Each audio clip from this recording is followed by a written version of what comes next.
चलो भाई देखो अब मैं क्या कर। Hello friend, welcome to my YouTube channel. आज हम लोग मगध साम्राज्य को स्टार्ट करने वाले हैं। बहुत मज़ेदार टॉपिक है और एक एक कैरेक्टर जो है वो इतना ज़्यादा इंपॉर्टेंट है कि कहना नहीं। जैसे आप शुरुआती से देखिएगा कि जो हम लोग महाजन पद को पढ़ते हैं, महाजन पद आखिर होता क्या है। तो देखिए 16 महाजन पदों के बारे में हम लोगों ने सुना है, लेकिन वो होता क्या है कि जिस तरीके से भारत में राज हैं उसी तरीके से उस समय जो है महाजन पद होते थे, जिसमें से आपका जो महाजन पद 16 जो महाजन पद है यानी 16 राज्यों में से सबसे जो ज़्यादा डेवलप था वो आपका मगध था। तो उसके बारे में हम लोग सबसे ज़्यादा पढ़ेंगे। तो मगध में ऐसे ऐसे कैरेक्टर आए हैं, ऐसे ऐसे राजा आए हैं और इतना ज़्यादा विस्तार किया अपने आप को कि कहना नहीं। उसी तरीके से तो मगध साम्राज्य में देखिए 4 वंश आए हैं जो हम लोग पूरा एक एक करके क्रम में पढ़ेंगे। और उसमें फिर जब आपका आखिरी में जब मौर्य वंश आता है तो उसमें हम लोग सबसे इंपॉर्टेंट आदमी को पढ़ते हैं जो कि सिकंदर को। ठीक है, सिकंदर जो कि आपका एक यूनानी आक्रमण था और वही जो है वो भारत में आकर मतलब कि पूरा विश्व विजय प्राप्त करने के लिए बहुत ज़्यादा प्रयास करता है। और उसने 3 सीख दिए थे जो कि हम लोग लास्ट में पढ़ेंगे और बहुत मज़ेदार टॉपिक रहेगा। तो और उम्मीद करते हैं कि आपको ये वीडियो देखकर मजा आएगा, क्योंकि हर एक जो वंश है उसमें जितने भी महत्वपूर्ण बातें हैं उसको मैंने इतनी सरल भाषा में मैंने लिखा है ताकि आपको एकदम पढ़ने में और रिवाइज करने में दिक्कत ना हो। और बहुत सारे इंटरेस्टिंग पॉइंट भी मैंने लाया है, जैसे कि आपका हर्यक वंश। तो हर्यक वंश के संस्थापक जो बिंबिसार है, ठीक है, बिंबिसार भाई साहब ऐसे व्यक्ति हैं कि इन्होंने क्या किया था कि समाज को विस्तार करने के लिए शादी का एक नया कल्चर अपनाया। कि क्या करते थे कि ऐसे ऐसे राजा के बेटी से शादी करते थे जिसका कोई भाई ही नहीं रहता था। अब क्या होता था कि जैसे घर जवाई कैसे होता है कि मान लीजिए उसका कोई भाई नहीं है तो लास्ट में घर जवाई हो जाता है और घर जवाई होकर फिर पूरा संपत्ति जो है वो आपका दामाद को हो जाता है। उसी तरीके से ये आदमी करता था कि क्या करता था कि जो भी राजा का बेटी नहीं है, मतलब बेटी है, उसका बेटा नहीं है, तो समझ जाता था कि ये अब इसका वंश चलाने वाला कोई है नहीं, तो उसी से शादी करता था। और लास्ट में फिर क्या होता था कि वो जो साम्राज्य रहता था वो अपने नाम कर लेता था। भाई साहब बहुत मज़ेदार टॉपिक है, तो आप शुरू से सुनिएगा, बहुत मज़ा आएगा। तो चलिए हम लोग स्टार्टिंग करते हैं 16 महाजन पदों से। ठीक है, तो महाजन पद मैंने बताया कि एक तरह का राज्य होता है जिसमें से अभी जैसे आपके 28 राज्य हैं, उसी तरीके से उस समय 16 महाजन पद थे, जिसमें से सबसे ज़्यादा डेवलप कौन था तो मगध था। सबसे शक्तिशाली भी मगध था। बहुत ज़्यादा विस्तार आपका मगध के बारे में हम लोग पढ़ेंगे। तो देखिए आखिर मगध जो है इतना शक्तिशाली हुआ कैसे। तो देखिए इसका बहुत सारे कारणों हैं, जिसमें से आपका मेन कारण क्या है कि देखिए पहले तो कोई भी अगर विस्तार होगा या शक्तिशाली होगा तो कैसे होगा कि उसके किनारे किनारे जो है मगध जो है चारों तरफ से नदियों से घिरा हुआ है। चारों तरफ से क्या है कि गंगा, सोन और गंडक के नदियों से घिरा हुआ है। तो कोई भी जो दूसरे मतलब कि राजा है उस पर आक्रमण करने के लिए उतने बड़े बड़े नदियों को पार करने के बाद मतलब कि मगध में घुसेगा और फिर उसमें मतलब कि आपका जो लड़ाई झगड़ा करेगा। तो नदी को पार करना मतलब मुश्किल है, क्योंकि बहुत बड़े बड़े सेना लेकर आते हैं और उतना बड़ा नदी आपको पार करने में उन लोगों की हालत ख़राब हो जाती थी, जिस कारण से मगध पे कोई आक्रमण करने के लिए आता ही नहीं था। ठीक है, और देखिए मान लीजिए कि चारों तरफ से अगर नदी है तो यानी कि आपका फसल भी अच्छी तरीके से होगी। तो फसल उसल जितने भी है यानी खाने पीने का पूरा व्यवस्था होता था। फिर दूसरी बात कि यहाँ जो है आपका मगध जो इलाका है वो आपका छोटा नागपुर के पठार वाले इलाके हैं, जहाँ पर आपके लौह अयस्क जो है बहुत ज़्यादा मिलते हैं। ठीक है, टाटा जो है ये बहुत ज़्यादा फेमस है लौह अयस्क के लिए। तो उस समय दौर चलता था कि आपका जो लोहे का मतलब कि नया नया खोज हुआ था और उस समय हथियार बहुत ज़्यादा बनते थे। और तो ये मगध वाले क्या करते थे कि मतलब नए नए हथियार बना कर अपना मतलब सुरक्षा के लिए रखते भी थे और ट्रांसपोर्ट भी करते थे और बेचते भी थे, जिस कारण से बहुत ज़्यादा इनको फ़ायदा होता था। तो इस तरीके से और इसमें ऐसे ऐसे राजाएं आए हैं जो कि बहुत ज़्यादा विस्तार करने की कोशिश की है। तो 3 चीज़ों जो है मुख्य कि पहला आपका नदी के कारण, दूसरा आपका छोटा नागपुर के पठार के कारण और तीसरा राजा के कारण ये जो मगध है वो इतना ज़्यादा डेवलप हो पाया। तो स्टार्टिंग करते हैं हम लोग मगध का संस्थापक से। तो बृहद्रथ, देखिए बृहद्रथ जो है मगध राज्य के संस्थापक हैं। तो मगध में जो है वंशों का क्रम कौन कौन सा है, तो सबसे पहले हम लोग पढ़ते हैं हर्यक वंश के बारे में, फिर उसके बाद पढ़ेंगे शिशुनाग वंश के बारे में, फिर उसके बाद पढ़ेंगे नंद वंश के बारे में, और उसके बाद पढ़ेंगे मौर्य वंश के बारे में। नंद वंश का भाई इतना मजेदार टॉपिक है कि नंद वंश वही है जिसमें सबसे आखिरी राजा रहता है आपका घनानंद, जो कि बहुत क्रूर शासक रहता है, और उसी के साथ में रहता है चाणक्य। और चाणक्य को क्या करता है कि एक लात मार के बीग देता है, जिस कारण से चाणक्य पूरा गुस्सा हो कि चंद्रगुप्त मौर्य जो है उसके पास चला जाता है, और एक कूटनीति से एक घनानंद को हरा के चंद्रगुप्त मौर्य जो है वो साम्राज्य का विस्तार करता है। तो बहुत ही मजेदार टॉपिक है, ठीक है। तो चलिए शुरू करते हैं हर्यक वंश से। तो सबसे पहला कौन सा वंश है, हर्यक वंश। तो हर्यक वंश जो है मगध का प्रथम वंश है। हर्यक वंश कौन सा है, तो मगध जो साम्राज्य है उसका प्रथम वंश है आपका हर्यक वंश। इस जो हर्यक वंश को पितृहंता वंश भी कहते हैं। भाई ऐसा क्यों कहते हैं, क्योंकि इस वंश में जितना भी आदमी आया ना वो अपना पिता को हत्या करके और खुद राजा बन जाता था। हर कोई अपने पिता को हत्या करके खुद राजा बन जाता था। जैसे कि आपका हर्यक वंश के संस्थापक है बिंबिसार। तो बिंबिसार के बारे में मैंने बताया कि बिंबिसार जो है उसका कार्यकाल कब से कब तक है, तो 544 बीसी से 544 बीसी से 492 बीसी तक इसका समाज चला था, ठीक है। तो 544 बीसी से 492 बीसी तक इसका साम्राज्य चला था, और इसने अपना राजधानी जो है राजगृह बनाया था। इसने अपनी राजधानी जो है वो कहाँ पर बनाया था, तो राजगृह बनाया था। बहुत इंपॉर्टेंट क्वेश्चन है, ठीक है।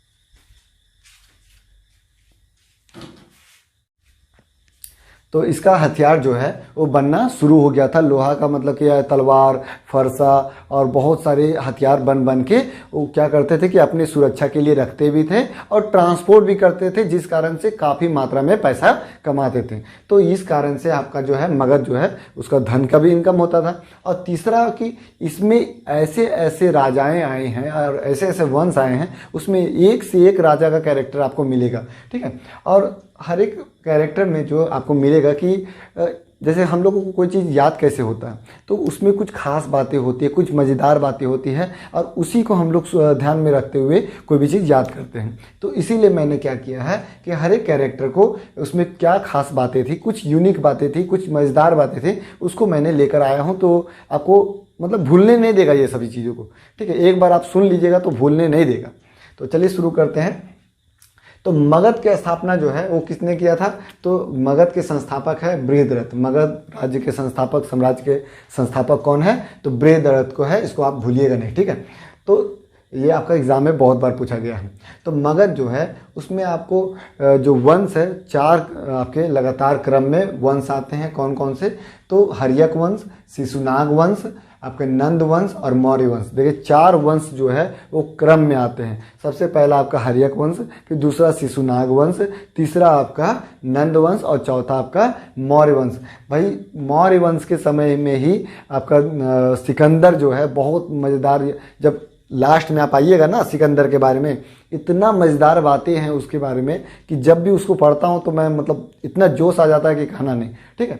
तो देखिए हर्यक वंश, सबसे पहले हम लोग स्टार्टिंग करते हैं हर्यक वंश के बारे में, ठीक है, ज़्यादा बात ना करते हुए।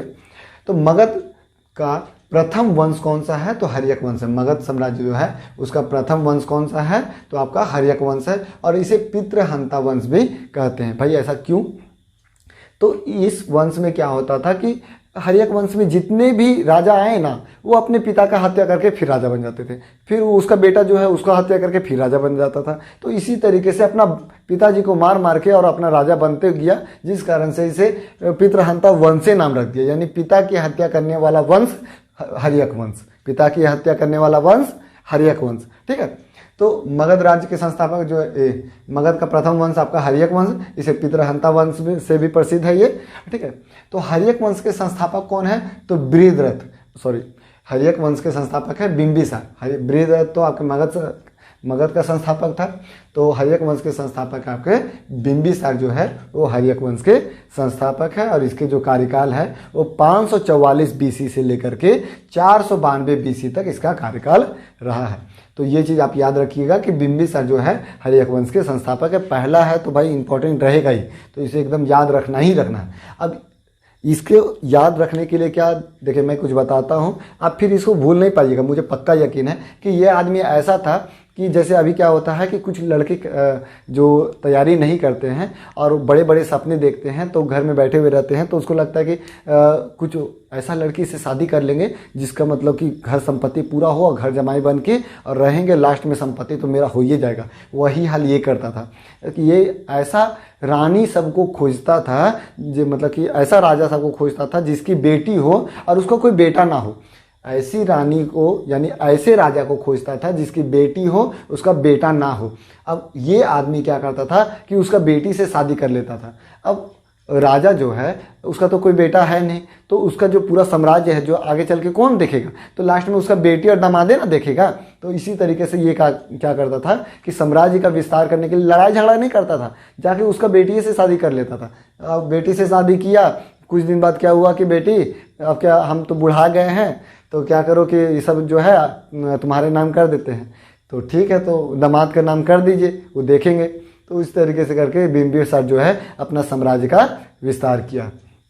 ठीक है, और ये जो है इसकी राजधानी जो है वो आपकी राजगृह बनाई थी। ये बहुत ज़्यादा इंपॉर्टेंट है कि हम लोग जो मगध साम्राज्य पढ़ेंगे इसमें कौन कौन व्यक्ति जो है राजधानी बनाते हैं वो एग्जाम में पूछा जाता है। तो हर्यक वंश के संस्थापक आपके बिंबिसार, और बिंबिसार जो है राजधानी कहाँ बनाता है, तो राजगृह बनाता है, राजगृह। ठीक है, जो कि अभी देखिएगा कि जो ग्लास ब्रिज अभी बहुत ज़्यादा फेमस में चला जा रहा है, राजगृह में ही है। ठीक है, अब फिर बिंबिसार का जो राजवैद्य था जीवक, बिंबिसार का ही राजवैद्य क्या नाम था उसका, जीवक, जो कि इम्पोर्टेंट है। ये जो है आपका बुद्ध जब बीमार था तो उसको हेल्प करने के लिए आपका बिंबिसार मतलब कि अपने जीवक, अपने राजवैद्य जीवक को भेजा था, इसीलिए ये इम्पोर्टेंट है। और अवंती के राजा को भी के पास भी वो भेजा था, ये भी आपका इम्पोर्टेंट रहेगा।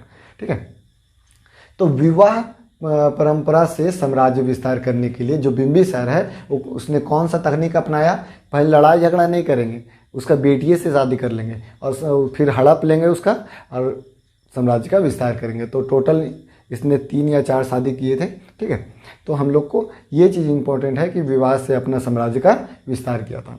अब आते हैं अजात शत्रु के बारे में। ये अभी स्टार्टिंग कर दिया अपना पिताजी को हत्या करने के लिए।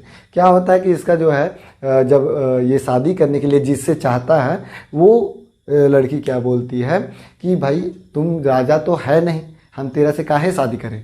हम अपने बाप को क्या जवाब देंगे कि अगर मान लो कि वो पूछेगा कि जिससे तुम शादी कर रहा हो कौन है, तो कुछ ना कुछ तो होना चाहिए ना तेरे पास पोस्ट।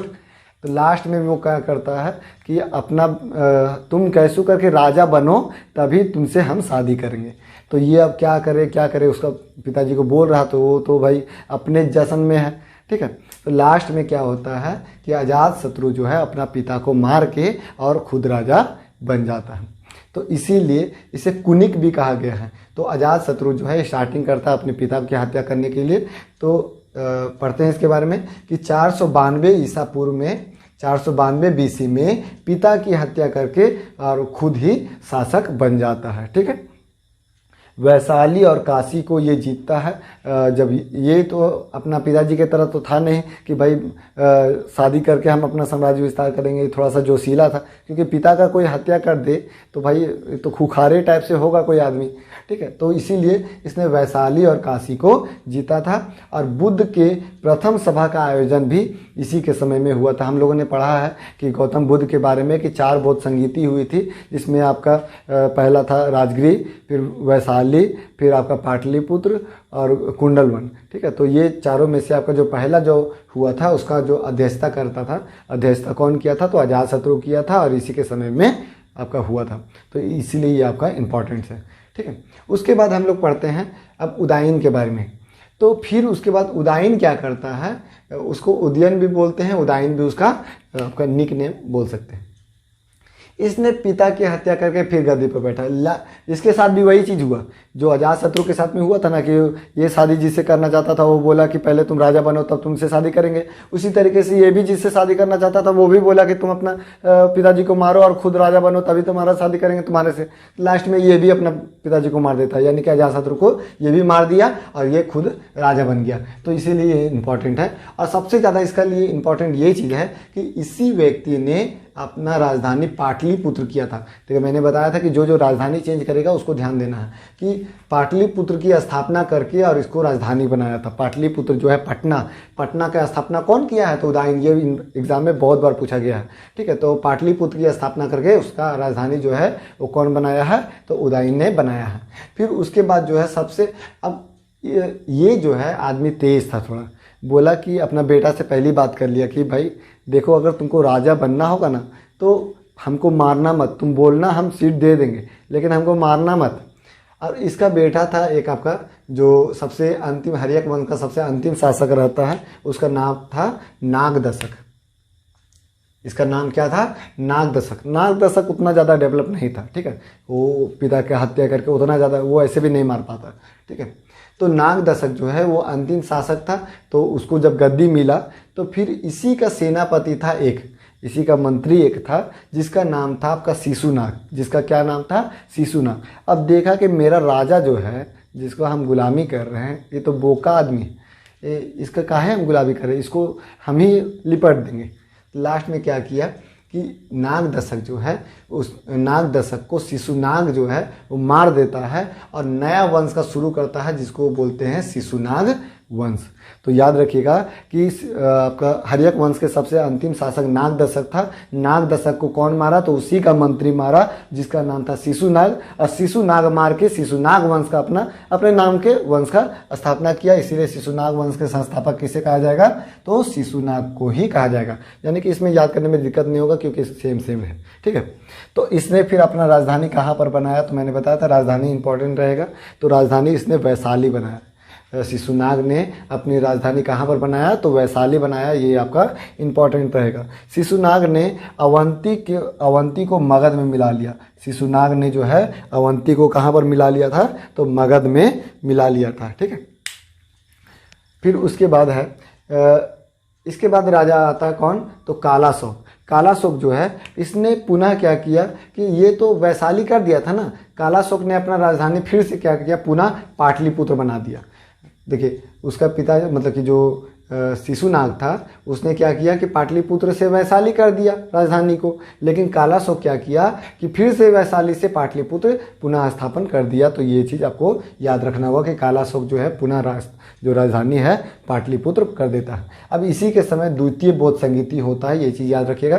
पहला बौद्ध संगीति आपका अजातशत्रु के समय में, दूसरा बौद्ध संगीति आपका जो है कालाशोक के समय में ही होता है। और इसने द्वितीय बौद्ध संगीति जो है इसी के समय में स्टार्टिंग होता है। अब बात करें कि शिशुनाग वंश का सबसे अंतिम शासक कौन था? तो नंदीवर्धन। शिशुनाग वंश का सबसे अंतिम शासक कौन था? तो आपका नंदीवर्धन था। ये आपका इंपॉर्टेंट रहेगा, बहुत इंपॉर्टेंट है कि शिशुनाग वंश का सबसे अंतिम शासक कौन है? तो आपका नंदीवर्धन था। अब उसके बाद हम लोग आते हैं तो नंदीवर्धन जो है उसको मारा कौन? तो आपका महापदनंद। नंदीवर्धन का जो है उसको मारा कौन? तो महापदनंद। और इसने अपना नंद वंश का स्थापना किया। तो बोला जाएगा कि नंद वंश के संस्थापक किसे कहा जाता है? तो महापदम नंद को नंद वंश के संस्थापक कहा जाता है। और इसने जो है इसने एकराड की उपाधि धारण की थी। ये बहुत इंपॉर्टेंट है। अब भाई ऐसा क्यों? तो ये आदमी के बारे में थोड़ा सा जान लीजिए कि ये था थोड़े छोटे जात का। अब इसको इतना कष्ट दिया था। उस समय क्या होता था कि जो ऊंचे ऊंचे जात वाले लोग होते थे वो छोटे जात को इतना ज़्यादा कष्ट करते थे, कष्ट देते थे, जिस कारण से ये पूरा मतलब परेशान हो गया था। लास्ट में ये क्या किया? इसको मारा। और जितने भी ऊंचे ऊंचे जाति वाले लोगों को इतना मारा था ना, खदेड़ खदेड़ के कहना नहीं। तो इसीलिए इसको जो है महापदनंद को एकराड की उपाधि धारण किया था, मतलब एकराड की उपाधि मिली थी यही मारने के कारण ही। ऊंचे ऊंचे जाति के लोगों को मार मार के पूरा मतलब कि जितना परेशान किया था ना उससे दुगना तिगना बदला ले लिया था ये।